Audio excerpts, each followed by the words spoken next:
விட்டு என்றும் நான் செல்ல மாட்டேன். அல்லேலூயா. கர்த்தர் இந்த நாட்கள் நம்மை அதிகமாக அவர் நேசிக்கிறார். அவருடைய அன்பு மிகவும் பெரியது. என்னை கேட்டுக்கொண்டு இருக்கக்கூடிய அன்பான தெய்வ பிள்ளைகளே, ஒருவேளை நெடுங்காலமாக நீங்கள் காத்திருந்த சில காரியங்கள் கட்ட முடியாமல் காணப்படும் என்று சொன்னால், இன்றைக்கு கர்த்தர் அதை என்ன பண்ண போறாருங்க? வாய்க்க பண்ண போகிறார்.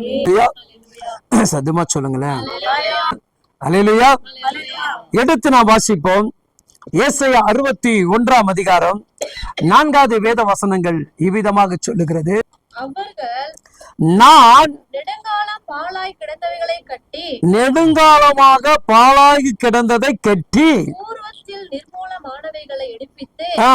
எல்லா நிர்மலமானதை நான் இப்ப என்ன பண்ண போறேங்க? எடுப்பித்து தலைமுறை தலைமுறையாக இடிந்து கிடந்த பாழான பட்டணங்களை புதிதாக கட்டுவேன். ஒரு கரங்களை தட்டி கர்த்தருக்கு நன்றி செலுத்து. அல்லேலூயா. அன்பான தேவ பிள்ளைகளே, ஒரு 4 காரியங்கள் இந்த வேதத்துல நம்மோடு கூட இடைப்படுகிறது. நெடுங்காலம், நெடுங்காலம், வாழ்க்கையே பழமையான போனது, வாழ்க்கையே வெறுமையான போனது, வாழ்க்கையில ஒரு மகிழ்ச்சி இல்லாமல் போனது. அப்படி வாழ்ந்து கொண்டு இருக்கிறவனுடைய வாழ்க்கையை தெய்வம் என்ன பண்ண போறாருங்க? கட்டி எழுப்ப போகிறார். என்ன பண்ண போறாரு? கட்டி எழுப்ப போகிறார். அங்க சொல்லப்படுது பாருங்க, ஒருவேளை என்னுடைய தாத்தா பாட்டி இல்லை என் தகப்பனார் அவர்கள் சம்பாதித்தது எல்லாமே நிர்மலமாக்கப்பட்டிருக்கலாம், வெறுமையாக போயிருக்கலாம். அதை என்னால அனுபவிக்க முடியாம கூட என்ன பண்ணியிருக்கோம். நீங்க நிறைய பெற்றோர்கள் பிள்ளைகள் என்ன பண்ண முடியல, அனுபவிக்க முடியாத பல சொத்துக்களை நம்ம என்ன பண்ணிருக்கிறோம், இழந்திருக்கிறோம். ஆனால் அதையெல்லாம் நீங்க என்ன பண்ணீங்களா? உங்கள் தலைமுறைக்கு ஏற்றபடி நீங்கள் உங்களை ஆண்டவர் ஆசீர்வதிப்பார். யார? உங்களை கர்த்தர் ஆசீர்வதிப்பார். அதை தான் பார்க்க போறோம். அங்க சொல்லப்படுகிறது, நெடுங்காலம் கெட்டுவீர்கள், நிர்மூலமானதை எடுப்பிப்பீர்கள், தலைமுறை தலைமுறை இடிந்து கிடக்கிற புதிதாக கட்டுவீர்கள். இன்னைக்கு நம்ம என்ன பண்ண போறோம்? சகலத்தையும் புதிதாக கட்ட போகிறோம். பக்கத்துல பார்த்து சொல்லுங்களேன். இழப்புக்குண்டானதை, நெருக்கத்துக்குண்டானதை நான் எழுப்பி கட்டுவேன். அல்லேலூயா. அதான் பாத்தீங்கன்னா வேதத்துல அழகா ஈசாக்குடைய தகப்பனார் ஆபிரகாம், ஈசாக்குடைய தகப்பன் ஆபிரகாம், அவர் தன்னுடைய ஆடுகளுக்காக தன்னுடைய ஜனங்களுக்காக ஒரு துருத்தியை தோண்டுவார். ஆனா அந்த இடத்துல என்ன கிடைக்க? தண்ணியே கிடைக்கல. அந்த இடத்துல என்ன கிடைக்கல? ஆடுகளுக்கு உண்டான தண்ணி, அதுக்குண்டான வளர்ச்சி எதுவுமே கிடைக்கல. அதனால என்ன பண்றாரு? மறுபடியும் அதை என்ன பண்ணிட்டாரு? மூடி வச்சுட்டு போயிட்டாரு.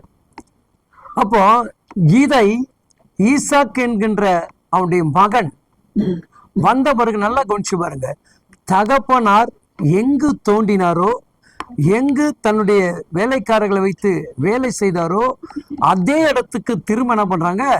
தன்னுடைய வேலைக்காரர்களை கூட்டிக் கொண்டு அந்த ஸ்தலத்துக்கு போறான். எந்த ஸ்தலத்துக்கு போறான்? அல்லேலூயா.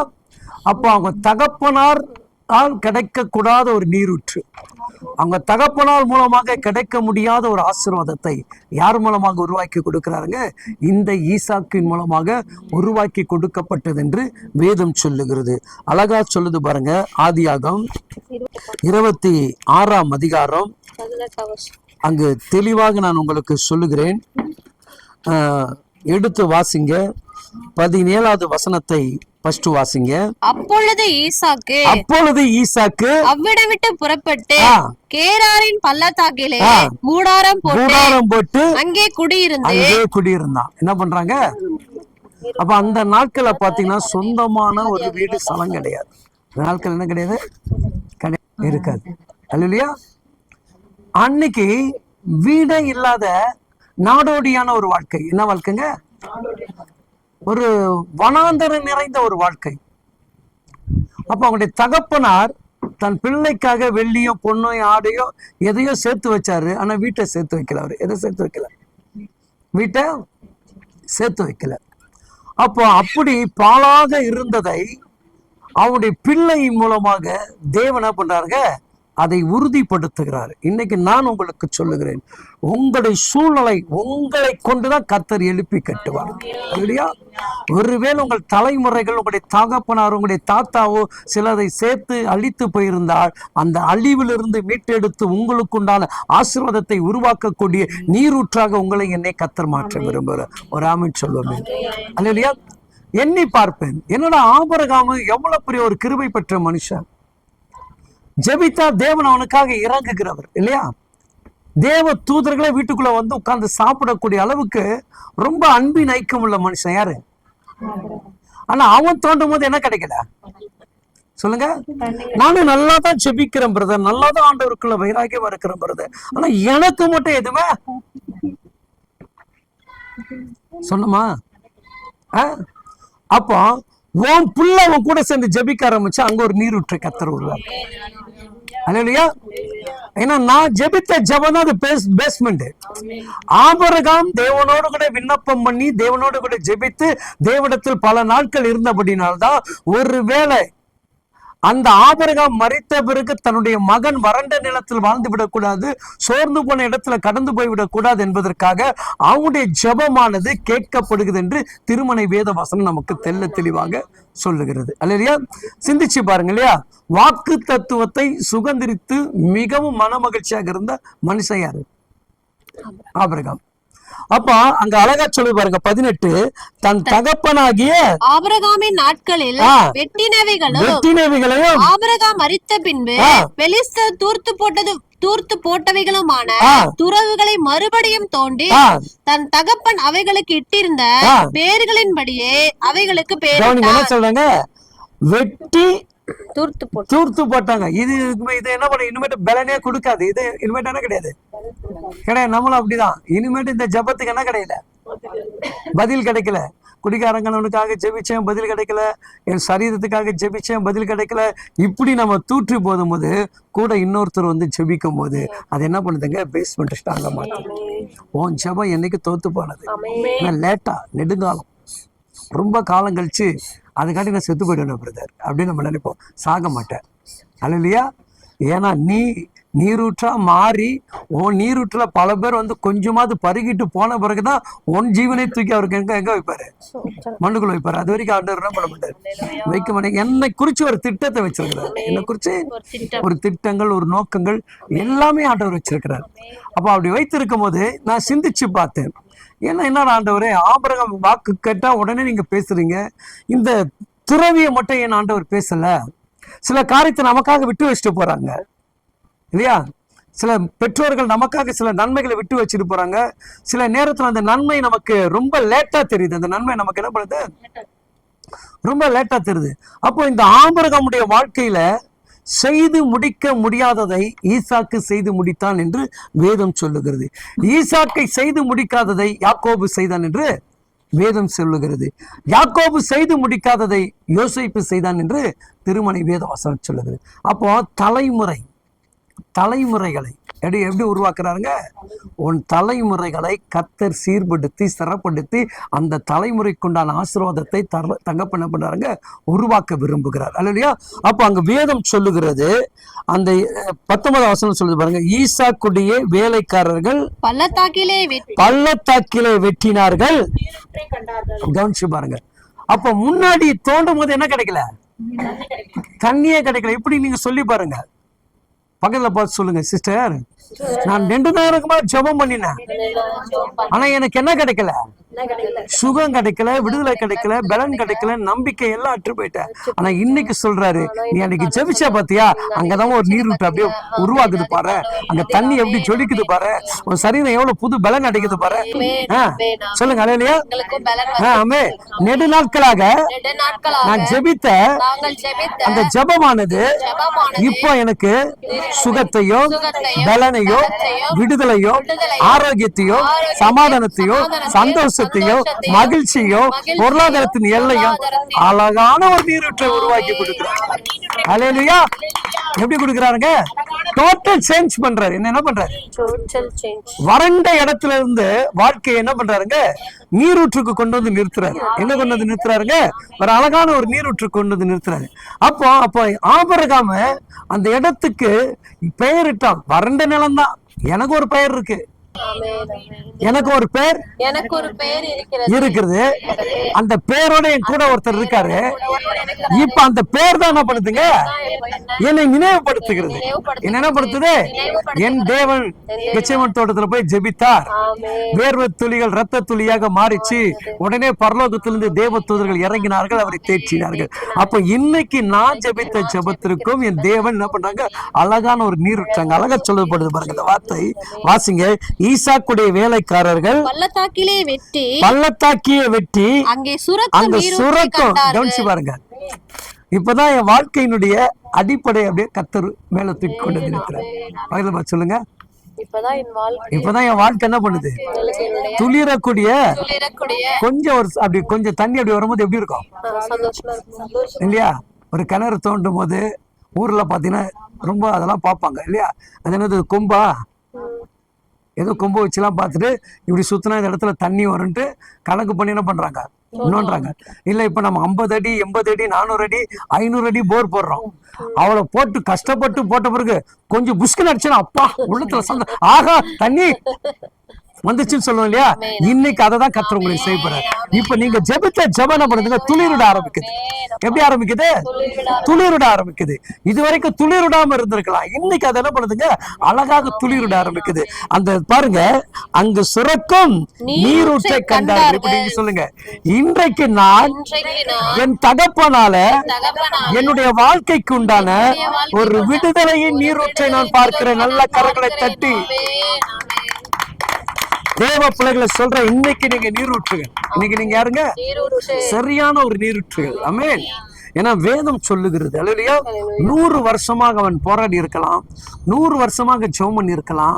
ஒருவேளை உன் ஜெபம் என் ஜெபம் 7 வருஷமோ 8 வருஷமோ இல்ல 15 வருஷமோ எத்தனை வருஷமாக இருக்கட்டுங்க, ஆனா இன்னும் நான் நினைச்சு பார்க்கிற அந்த நீரூற்று கிடைக்கல என்று சொல்லக்கூடிய இன்னைக்கு உன்னை என்னை பார்த்தா சொல்லுகிறார், உன் ஜெபத்துக்கு நீரூற்றை நான் உருவாக்கி வச்சிருக்கேன் கர்த்தர் சொல்றார். அல்லேலூயா. அங்க பாருங்க, இந்த நீரூற்று வந்தாலே நமக்கு என்ன வந்துடும், சத்துருக்கிட்ட போராட்டம் வந்துடும். யாருக்கிட்ட? சொல்லுங்க. இந்த பிள்ளையுடைய வாழ்வுடைய ஆசீர்வாதத்தை தடுப்பதற்காக என்ன பண்றாங்க, ஏதோ மறுபடியும் ஒரு பிரச்சனை பண்றான், வாக்குவாதம். அது பேர் என்னங்க? ஆமென். சொல்லுங்க பக்கத்துல பார்த்து. நான் ஆசீர்வதிக்கப்பட்டா சத்துரு என்ன பண்ணுவாங்க, என்ன வாக்குவாதம் பண்றதுக்கு ஆயத்தமா இருப்பான். எப்பண்டா வாக்குவாதம் பண்ணி, எப்பண்டா கீழே தள்ளலாம், எப்பண்டா ஒதுக்கலாம் அப்படின்னு பேசிட்டு இருப்பான். அல்லேலூயா. ஆனா நம்ம யாருங்க? சாந்தம் உள்ளவர். சொல்லுங்க. பழைய பார்த்து சொல்லுங்களேன். நம்ம யாருங்க? ரொம்ப ரொம்ப சாந்தம் உள்ளவர்.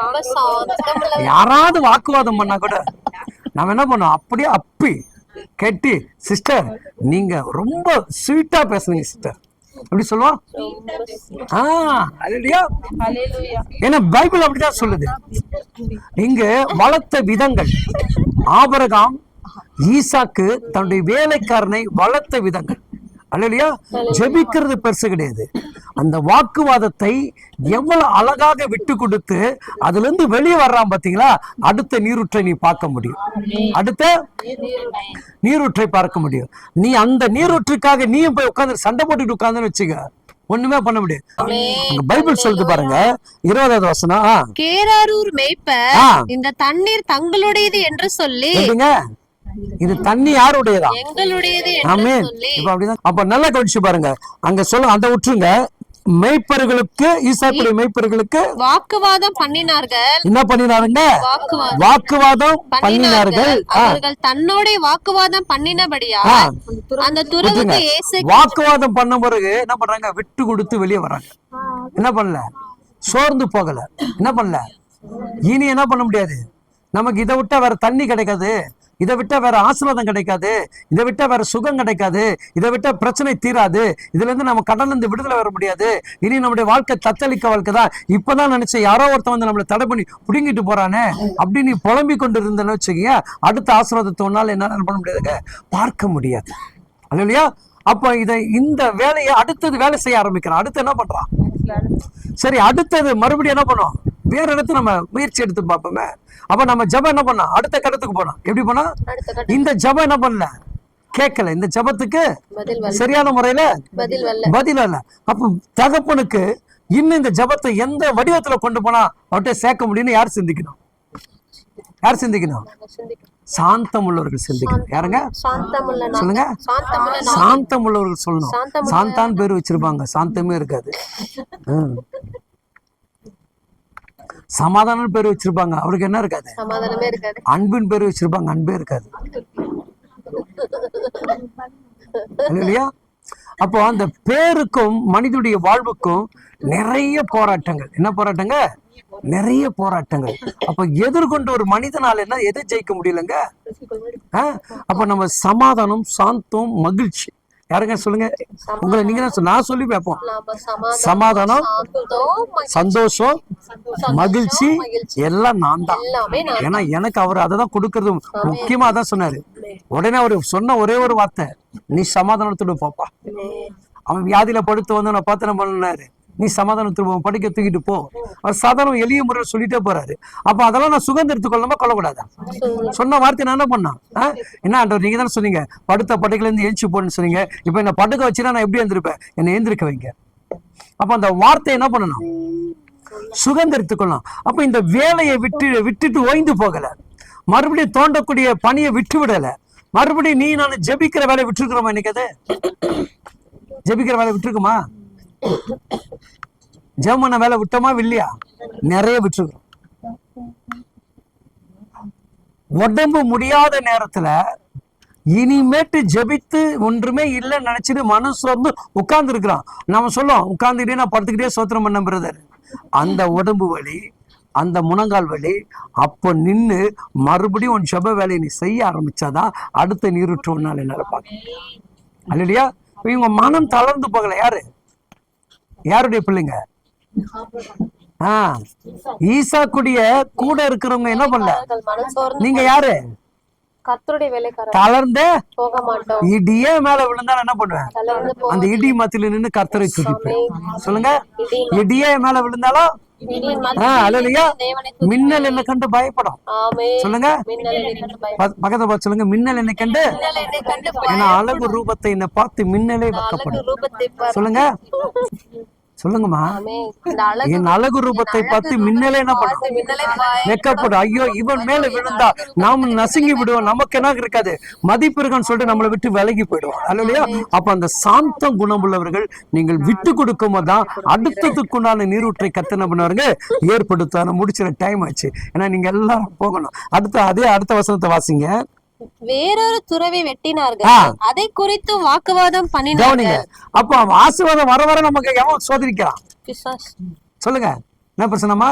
சுகம் கொடுக்க அவன் என்ன பண்றான்? மறுபடியும் நம்மளை போட்டு இது பண்றான். சொல்லு சபிதா, இல்லையா? ஆமா, இல்லையா? அப்போ நம்முடைய வாழ்க்கையை கவனிச்சு பாருங்க. அப்ப அவனுக்கு ஒரே நோக்கம் தெரியுது. நம்ம 2-3 தடவை குறைச்சல் கொடுத்துட்டு அவன் எங்க வர மாட்டான்? சர்ச்சைக்கே வர மாட்டான், நம்ம கிட்ட வர மாட்டான், சர்ச்சுக்கே வர மாட்டான். 2 முறை நீங்க அவங்ககிட்ட சண்டை போட்டு பாருங்களேன். ஐயோ, அந்த சர்ச்சில் போனா விசுவாசிகள் என்கிட்ட சண்டை போடுறாங்க, அதனால நான் சர்ச்சுக்கு போல. விசுவாசி சண்டை போடுறதுக்கு நீ சர்ச்சுக்கு வர்றதுக்கு என்ன காரணம்? இல்லையா? 2 முறை சண்டை போட்டா யாரும் வர மாட்டா. ஆனா இவங்க 2 முறை சண்டை போட்டு 3வது முறை என்ன பண்றாங்க? வேலையை விடல. அப்ப நீங்க யாரு? நீங்க யாரு? சொல்லுங்கம்மா, சிந்திச்சு பாருங்க.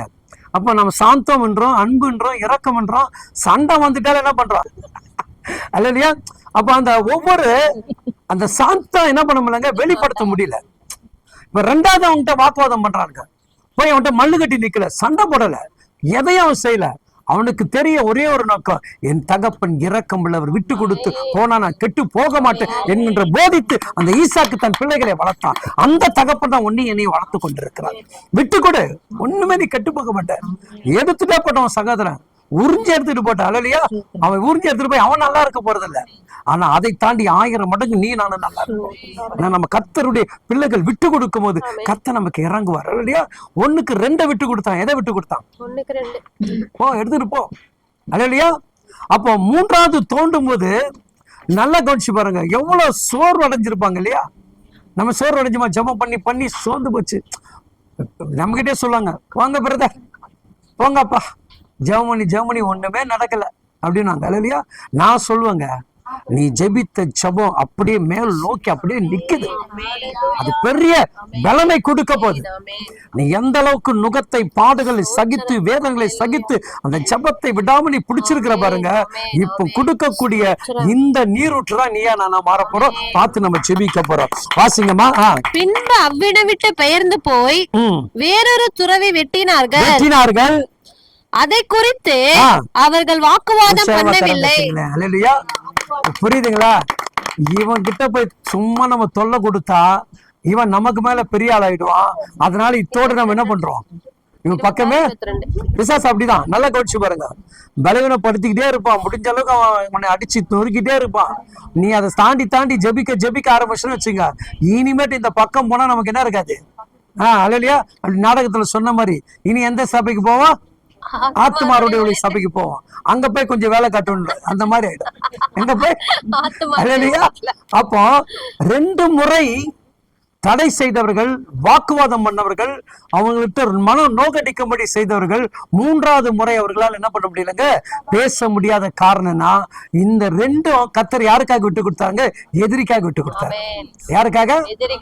எடுத்துட்டு போ, என்னால் நீ ஆசீர்வாதம், என்னால் நீ நன்மையாது அப்படின்னு சொல்லிட்டு என்ன பண்ணாரு, கடவுளுடைய பிள்ளைகள் விட்டு கொடுத்துட்டாங்க.